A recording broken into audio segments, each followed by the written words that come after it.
YCP కబ్జాల భోగోతం ఆంధ్రప్రదేశ్లోనే కాదు తెలంగాణకు కూడా పాకింది. ఒక రకంగా కబ్జా మేము చేసినంతగా ఎవరు చేయలేరు అనే స్థాయిలో వైసీపీ నాయకుల కబ్జా భోగోతం నడుస్తుంది. పల్నాడు జిల్లా వినుకొండకు చెందినటువంటి మాజీ వైసీపీ ఎమ్మెల్యే బొల్లా బ్రహ్మనాయుడు హైదరాబాదు శివారులోని ఆ గండిపేటకు దగ్గరలోని దాదాపుగా 1000 కోట్ల రూపాయల విలువైన భూమి కొట్టేసే ప్రయత్నం చేసి పోలీసుల చేతికి అడ్డంగా చిక్కాడు. అంటే ఆధారాలతో చిక్కి ప్రస్తుతానికి మాజీ ఎమ్మెల్యే పరారీలో ఉన్నాడు. మాజీ ఎమ్మెల్యే కోసం ఆల్రెడీ బ్రహ్మనాయుడు కోసం పోలీసు బృందాలన్నీ కూడా గాలింపు చర్యలు చేపట్టాయి. అసలు విషయం ఏంటంటే ఒక చిన్న లూప్ హోల్ని ఆసరాగా చేసుకుని 1000 కోట్ల రూపాయల విలువైన భూమిని 35 కోట్లకు కొట్టేయాలని ప్లాన్ చేసి 4 కోట్ల రూపాయలు అడ్వాన్స్ చెల్లించడమే కాకుండా ఇక్కడ చేసిన అతిపెద్ద తప్పేంటో తెలుసా? 5 జీవోలు, నకిలీ జీవోలు సృష్టించాడు. అంటే ప్రభుత్వ భూమిని కొంతమంది వ్యక్తుల పేరిట క్రమబద్ధీకరించినట్టుగా నకిలీ జీవోలను సృష్టించాడు. ఇది ఆ నోట ఈ నోట వాట్సాప్లో పాకటంతో స్థానిక తహసీల్దార్ వద్దకు ఆ నకిలీ జీవోలు చేరాయి. దాంతో ఇదేంటి నా ఏరియాలో నాకు తెలియకుండా జీవోలు ఎప్పుడు వచ్చాయా అని చెప్పి ఆయన జీవోల మీద ఆరా తీస్తే తెలిసింది ఏంటంటే అవి నకిలీ జీవోలు అని తెలిసింది. వెంటనే స్థానిక పోలీసులకు ఫిర్యాదు చేస్తే రంగంలోకి దిగినటువంటి పోలీసులు అసలు దీన్ని సృష్టించింది ఎవరు ఏంటి అని తీగలాగితే డొంక గదిలినట్టుగా అసలు తెలంగాణలో ఉన్న వాళ్ళని లాగితే అసలు కథ అప్పుడు బయటపడింది. ఆంధ్ర వినుకొండ మాజీ ఎమ్మెల్యే బొల్లా బ్రహ్మనాయుడే దీనికి కర్త కర్మ క్రియ. ఈ మొత్తాన్ని వెనక నుండి నడిపించింది ఆయనే. ఆయన ఖాతా నుంచే స్వయంగా డబ్బులు 4 కోట్లు కూడా సంబంధిత వ్యక్తులకు బదిలీ చేశారని చెప్పి పోలీసులు అయితే ఆధారాలతో తీర్చడం జరిగింది. మొత్తంగా ప్రస్తుతానికి బొల్లా బ్రహ్మనాయుడు అయితే పరారీలో ఉన్నప్పటికీ కూడా పోలీసులు, తెలంగాణ పోలీసులు అయితే ఆ వేట కొనసాగిస్తున్నారు. అంటే ఆంధ్రాలో చేసిన భూ కబ్జాలు సరిపోక పక్కన తెలంగాణ రాష్ట్రంలో కూడా భూ కబ్జాలు చేసే ప్రయత్నం చేశారు. అంటే అది కూడా దర్జాగా నకిలీ జీవోలు సృష్టించి భూమి కొట్టేసే ప్రయత్నం చేశారంటే వీళ్ళకి ఎంత తెగువో ఒకసారి చూడండి. నిన్న పోలీసులు కూడా ఆశ్చర్యపోయారంట. విచారణ చేసే పోలీసులు, రెవెన్యూ డిపార్ట్మెంట్ ఆశ్చర్యపోయారు. ఎందుకంటే వాస్తవానికి ప్రభుత్వానికి అక్కడ దాదాపుగా 100 ఎకరాల భూమి ఉంది. అయితే ఇదే భూమి మాది అంటూ 2012-13 టైంలో కొంతమంది వ్యక్తులు అక్కడికి వచ్చారు. వస్తే వాళ్ళని పోలీసులు ఇది ప్రభుత్వ భూమి అని ప్రభుత్వం వాళ్ళని తరిమేస్తే వాళ్ళు కోర్టులో రిట్ పిటిషన్ వేశారు.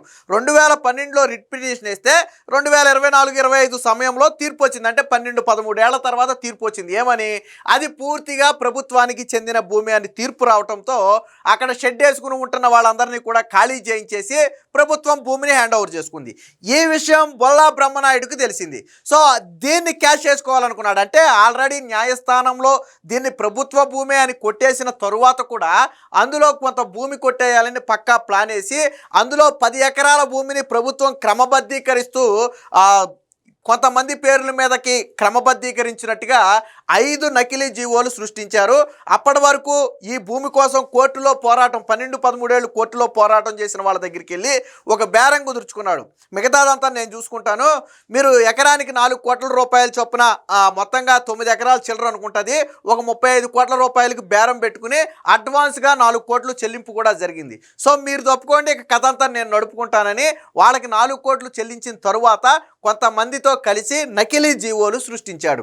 సో సృష్టించడమే కాదు, దాన్ని నమ్మబలగడం కోసం కొంతమందికి బేరాలు పెట్టడం కోసం కూడా ప్రయత్నం చేసిన క్రమంలోనే ఈ జీవోల భాగవతం అయితే బయటకు వచ్చింది. దీనికి సంబంధించినటువంటి వార్త కూడా ఒకటి వచ్చింది, ఒకసారి చూద్దాం.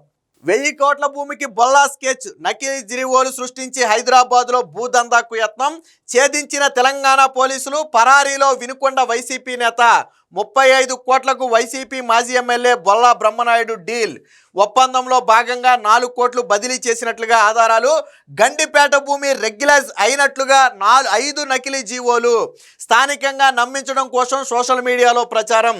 గండిపేట తహసీల్దార్ ఫిర్యాదుతో కదిలిన డొంక. క్రమబద్ధీకరణ జీవోల్లో ఉన్న వారి ఇళ్లలో సోదాలు. మాజీ ఎమ్మెల్యేతోనే డీల్ కుదుర్చుకున్నట్టుగా వాళ్ళ ఆధారాలు బయటపెట్టారు. అసలు సూత్రధారి ఆయనే అనేందుకు పోలీసుల వద్ద ఆధారాలు. బ్రహ్మనాయుడు సహా మరొక 3 అయితే ప్రస్తుతానికి పరారీలో ఉన్నట్టుగా తెలుస్తుంది. హైదరాబాద్ గండిపేట చెరువు అలుగుదూకే ప్రాంతం. కొండల మధ్య పచ్చగా రహస్య దుర్గంలా ఉంటుంది. అక్కడ చెరువు కట్ట పొడవునా కోటీశ్వర్ల ఫామ్ హౌస్లు ఉంటాయి. అలుగు దూకే చోట మూసీ పక్కనే హెటరో డ్రగ్స్ హౌస్, అలాగే దానికి సంబంధించినటువంటి విల్లాస్ కూడా ఉన్నాయి. ఒక్కో విల్లా ఖరీదు 12 నుంచి 20 కోట్ల ఖరీదు ఉంటుంది. సో అంత ఖరీదైనటువంటి భూమి. సో దానికి ఆనుకునే ప్రభుత్వానికి అక్కడ కొంత భూమి ఉంది. సో అక్కడే 1000 కోట్లకు విలువ చేసే ఒక 10 ఎకరాల ప్రభుత్వ భూమికి వైసీపీ మాజీ ఎమ్మెల్యే బొల్లా బ్రహ్మనాయుడు ఎసరు పెట్టే ప్రయత్నం చేశారు. గండిపేట గ్రామానికే చెందిన కొంతమంది ఆ భూమిపై హక్కును సృష్టించుకునే ప్రయత్నం హైకోర్టులో విఫలమైన తరువాత కూడా ఆ భూమిని రెగ్యులైజ్ అయినట్లుగా నకిలీ జీవోలు సృష్టించి కాజేసే ప్రయత్నం చేశాడు. అంటే ఆల్రెడీ ఆ భూమి కోసం 12-13 ఏళ్ళు కోర్టులో పోరాడి చివరికి ఆ భూమి వాళ్ళది కాదు ప్రభుత్వాంది అని కోర్టు తేల్చడంతో వాళ్ళు వదిలేస్తే దాన్ని కాజేసే ప్రయత్నం చేశాడు. దీనికి సంబంధించిన డీటెయిల్డ్గా మరొక వార్త కూడా వచ్చింది. వైకాపా మాజీ ఎమ్మెల్యే బొల్లా 1000 కోట్ల భూదందా క్రమబద్ధీకరించినట్లుగా 5 నకిలీ జీవోల సృష్టి. బ్రహ్మనాయుడు నుంచి ఇతర నిందితులకు 1.25 కోట్లు. ఇది స్వయంగా ఆయన ఖాతా నుంచి బదిలీ అయినటువంటి నగదు. సో ముగ్గురి అరెస్టు, మాజీ ఎమ్మెల్యే కోసం గాలిస్తున్నామన్న పోలీసులు. మంచి చేశాడు మళ్ళీ వస్తాడు. ఇది ఆంధ్రప్రదేశ్లోని పల్నాడు జిల్లా వినుకొండ వైసీపీ మాజీ ఎమ్మెల్యే బ్రహ్మనాయుడు ఇన్స్టాగ్రామ్లో ఉన్నటువంటి ట్యాగ్ లైను, స్లోగను. సో మంచి చేశాడంట, మళ్ళీ వస్తాడంట. కానీ సర్కారునే ముంచే పని చేసి అడ్డంగా దొరికిపోయాడు. ఆంధ్రప్రదేశ్కు చెందిన ఆయన హైదరాబాద్ శివారులోని 1000 కోట్ల విలువైన ప్రభుత్వ భూమిని కొట్టేసేందుకు ఘరానా భూదందా వెలుగులోకి వచ్చింది. ఏకంగా నకిలీ జీవోలు సృష్టించి ఆ భూమిని కాజేసే ప్రయత్నం కుట్ర బహిర్గతమైంది. గతంలో కోకాపేట నియో పోలీసులో ఎకరం 100 కోట్లకు అమ్ముడుపోగా ఇప్పుడు అలాగే బ్రహ్మనాయుడు కూడా అంతే ఖరీదు ఉన్నటువంటి భూమిని కొట్టేసే ప్రయత్నం చేశాడు. దీనికి ఇక్కడ చూడొచ్చు మీరు, సర్వే నెంబర్ 18లోని ప్రభుత్వ భూమి, ఇందులోనే 9 ఎకరాల 28 కుంటలు ఆక్రమించే ప్రయత్నం. ఏదైతే మీకు ఇక్కడ రెడ్ మార్క్ వేసి చూపిస్తున్నారో ఈ ముక్క మొత్తాన్ని కూడా ఆక్రమించే ప్రయత్నం చేశారు. సో దీనికి సంబంధించిన మరొక వార్త కూడా ఉంది. సో దీనికి సంబంధించి స్థానిక సహదారు ఇచ్చినటువంటి ఫిర్యాదు ఆధారంగా దర్యాప్తు చేపట్టిన సైబరాబాద్ పోలీసులు ముగ్గురు నిందితులను అరెస్టు చేశారు. పరారీలో ఉన్న మాజీ ఎమ్మెల్యేతో పాటు మిగిలిన నిందితుల కోసం గాలిస్తున్నట్టుగా ప్రకటించారు. ఈ ఘరానా మోసానికి సంబంధించిన పూర్వపరాలను హైదరాబాద్కు చెందినటువంటి సైబర్ క్రైమ్ పోలీసులు, అలాగే లా అండ్ ఆర్డర్కి చెందినటువంటి పోలీసులు అందరూ కూడా బయట పెట్టారు. సో కొట్టేసిన కేసు ఆధారంగా దీనికి బీజం అంటే అసలు దీని స్టోరీ ఏంటంటే, అసలు ఈ ల్యాండ్ స్టోరీ ఏంటనేది ఇక్కడ రాశారు చూడండి ఒకసారి. రంగారెడ్డి జిల్లా గండిపేట గ్రామం సర్వే నంబర్ 18లో ప్రభుత్వానికి 104 ఎకరాల 25 కుంటల భూమి ఉంది. అది 1954-55 కాస్రా పహానీ రికార్డుల ప్రకారం పోరంబోకు కంచెగా నమోదైంది. అయితే ఆ భూమి తమదేనంటూ దశరథ్ అనే వ్యక్తి, అతని కుమారులైనటువంటి నిమ్మల రాజేష్ గౌడు, వేణుగోపాలు, రామస్వామి కుమార్తె మంగ అప్పుడప్పుడు ఆ భూమిలోకి వచ్చేవారు. అయితే ప్రభుత్వ యంత్రాంగం వారిని ఖాళీ చేయించేందుకు ప్రయత్నించిన క్రమంలోనే 2012లో హైకోర్టులో రిట్ పిటిషన్ వేశారు. ఎవరైతే ఈ భూమి మాది అంటున్నారో వాళ్ళొక రిట్ పిటిషన్ అయితే వేశారు. అది పెండింగ్లో ఉండగానే భూమిని విక్రయించేందుకు రుద్రరాజు రామకృష్ణరాజుతో ఒప్పందం చేసుకున్నారు. ఈ క్రమంలో ఆ భూమిలో షెడ్డు నిర్మించి విజయవాడకు చెందిన సునీల్ను అందులో ఉంచారు. అయితే అది ప్రభుత్వ భూమి అని గుర్తించిన రామరాజు ఒప్పందం రద్దు చేసుకుని అక్కడి నుంచి వెనక్కి వెళ్ళిపోయాడు. న్యాయస్థానంలో వాదనల అనంతరం 2025లో అంటే 13 ఏళ్ల తర్వాత అక్టోబర్ 6న ఆ పిటిషన్ను కొట్టివేస్తూ భూమి ప్రభుత్వానిదేనని తీర్పు వెలువరించింది. దీంతో రెవెన్యూ అధికారులు ఏం చేశారంటే అక్కడ ఉన్నటువంటి షెడ్డు మొత్తాన్ని కూడా కూల్చేసి అక్కడే ఉన్నటువంటి సునీల్ను కూడా బయటకు పంపేశారు. ఈ నేపథ్యంలోనే దశరథ్ కుటుంబ సభ్యులు న్యాయస్థానంలో వేసిన కేసును ఆధారంగా చేసుకుని ఆ భూమిని కాజేసేందుకు మాజీ ఎమ్మెల్యే బొల్లా బ్రహ్మనాయుడు బంధువులు రమేష్ కుట్ర పన్నాడు. తమ తరపున డీల్ చేసేందుకు సునీలు, వెల్ది, రాధాకృష్ణలతో పాటు మరి కొంతమందిని ఆ రంగంలోకి అయితే దించడం జరిగింది. సో బ్రహ్మనాయుడికి కుట్రలో భాగం ఉన్నట్టుగా తేలిందా అని మీడియా అడిగిన ప్రశ్నకు పోలీసులు అయితే డీసీపీ శ్రీనివాస్ అయితే అవును ఆయనే కుట్రదారుడు అనడానికి మా దగ్గర ఆధారాలు ఉన్నాయి అని ఆయనే చెప్పాడు. సో గండిపేటలో ఆ భూమి విలువ కనీసం 1000 కోట్లు ఉంటుంది. అంత విలువైన భూమిని ఒప్పందం చేసుకునే ముందు ఎవరైనా లింక్ డాక్యుమెంట్లు పరిశీలించాలి, లీగల్ ఒపీనియన్ తీసుకోవాలి. కానీ అవేమీ లేకుండానే వీళ్ళు నకిలీ జీవోలు సృష్టించి కొట్టేసే ప్రయత్నం చేస్తున్నారంటే ఇది కావాలని చేసినటువంటి కుట్రేనని చెప్పి వాళ్ళు చెప్పారు. సో సునీలు, రాధాకృష్ణ బృందం కేసు కొట్టేసిన 3 వారాలకే దశరథ్ కుటుంబ సభ్యులను కలిసి బేరం మాట్లాడారు. వాస్తవానికి దశరథ్కి అసలు ఆ భూమికి సంబంధం లేదు, ఎందుకంటే కోర్టులో వాళ్ళు ఓడిపోయారు. కానీ అక్కడే లాజిక్ నడిపాడు బొల్లా బ్రహ్మనాయుడు, అక్కడే చిన్న లాజిక్ నడిపాడు. సో వాళ్ళ కుటుంబ సభ్యులను కలిసి తనను తాను సూర్యారావుపేట అదనపు కలెక్టర్లుగా ఒక రాధాకృష్ణ అనే వ్యక్తి పరిచయం చేసుకున్నాడు. ఉన్నతాధికారులతో తాను మాట్లాడతానని నమ్మబలికి న్యాయస్థానంలో కేసు వేసిన నేపథ్యాన్ని ఆసరాగా చేసుకుని తాము డీల్ చేస్తున్నామని ఆశపెట్టాడు. మరోవైపు దశరథ్ కుటుంబ సభ్యులు ఈ బొల్లా బ్రహ్మనాయుడిని కలిసిన సమయంలో కూడా ఆయన సైతం నేనెందుకు వెనకమాల, నేనున్నాను కదా, నాకు ఉన్నటువంటి పొలిటికల్ ఇన్ఫ్లుయెన్స్ ఉపయోగించి మేము చేయాల్సింది మేము చేస్తాం, మీరేం టెన్షన్ పడొద్దని చెప్పి వాళ్ళతో ఒక డీల్ అయితే కుదుర్చుకున్నారు.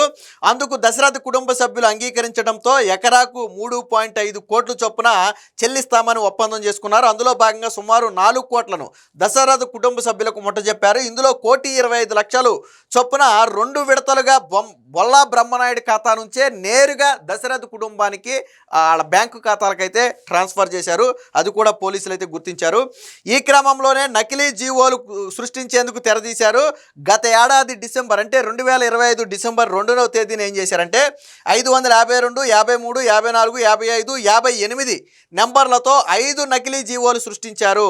సర్వే నెంబర్ 18కి బైలైన్లు వేస్తూ మొత్తం 9 ఎకరాల 28 కుంటల ప్రభుత్వ భూమిని నిమ్మల రామస్వామి, రాజేష్, వేణుగోపాల్ మంగతో పాటు కాముని నాగేశ్వరరావు పేట క్రమబద్ధీకరణ చేస్తున్నట్టుగా ఆ జీవోలో పేర్కొన్నారు. ఎవరయ్యా వీళ్ళందరూ అంటే కోర్టులో పోరాడి ఓడిపోయిన వాళ్ళు. ఆల్రెడీ కోర్టేమో ఈ భూమికి మీకు సంబంధం లేదని తేల్చి చెప్పింది. ఆ తేల్చి చెప్పిన వ్యక్తుల పేరు మీదగానే నకిలీ జీవోలు సృష్టించి అందులో 9 ఎకరాల 28 కుంటలను వాళ్ళ పేరు మీద క్రమబద్ధీకరించినట్లుగా ప్రభుత్వం పేర్కొన్నట్టుగా జీవోలు సృష్టించాడు. ఆ జీవోలను వాట్సాప్తో పాటు ఇతర సామాజిక మాధ్యమాల్లో పంపిస్తూ భూ విక్రయానికి బేరం పెట్టారు. ఈ విషయం కాస్త గండిపేట తహసీల్దార్ శ్రీనివాసరెడ్డి దృష్టికి రావడంతో ప్రాథమికంగా విచారించారు. అవి నకిలీ జీవోలను తేలటంతో నర్సింగ్ పోలీసులకు ఫిర్యాదు చేస్తే వాళ్ళు కేసు నమోదు చేసి అనంతరం న్యాయస్థానం అనుమతితో రామస్వామిని, వేణుగోపాలు, రాజేష్ ఇళ్లలో సోదాలు చేసి నకిలీ జీవోలతో పాటు బ్యాంక్ పాస్ పుస్తకాలతో పాటు మొబైలు, ల్యాప్టాప్ అన్ని స్వాధీనం చేసుకుని వాళ్ళ ముగ్గురిని అరెస్ట్ చేస్తే కోర్టు వాళ్ళకి రిమాండ్ కూడా విధించింది. ఈ బొల్లా బ్రహ్మనాయుడుతో పాటు మరొక ఇద్దరు అయితే ప్రస్తుతానికి పరారీలో ఉన్నారు.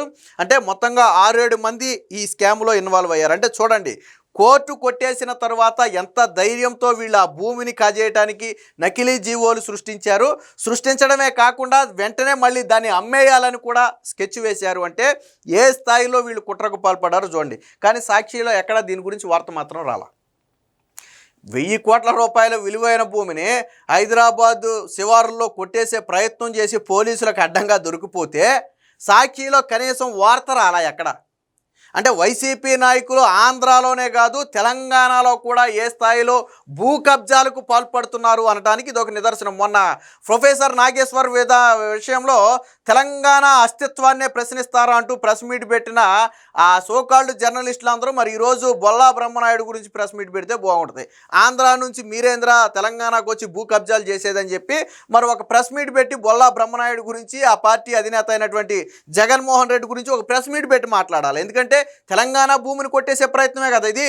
మరి తెలంగాణ అస్తిత్వాన్ని ప్రశ్నిస్తారా అన్నప్పుడు, తెలంగాణలోకి మీరు అడుగు పెడతారా అన్నప్పుడు అక్కడి నుంచి వచ్చి ఇక్కడ భూములు కొట్టేసే ప్రయత్నం చేస్తే దీన్ని ఎందుకు తెలంగాణ వాదులు ప్రశ్నించరు?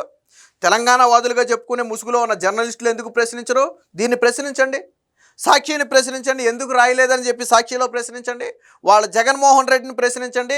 మీ నాయకుడు అడ్డంగా దొరికిపోతే మీరు ఎందుకు నోరు మెదపట్లేదని, దీన్ని ఎందుకు ఖండించట్లేదని చెప్పి జగన్మోహన్ రెడ్డిని ప్రశ్నించండి. ఎందుకు ప్రశ్నించరు?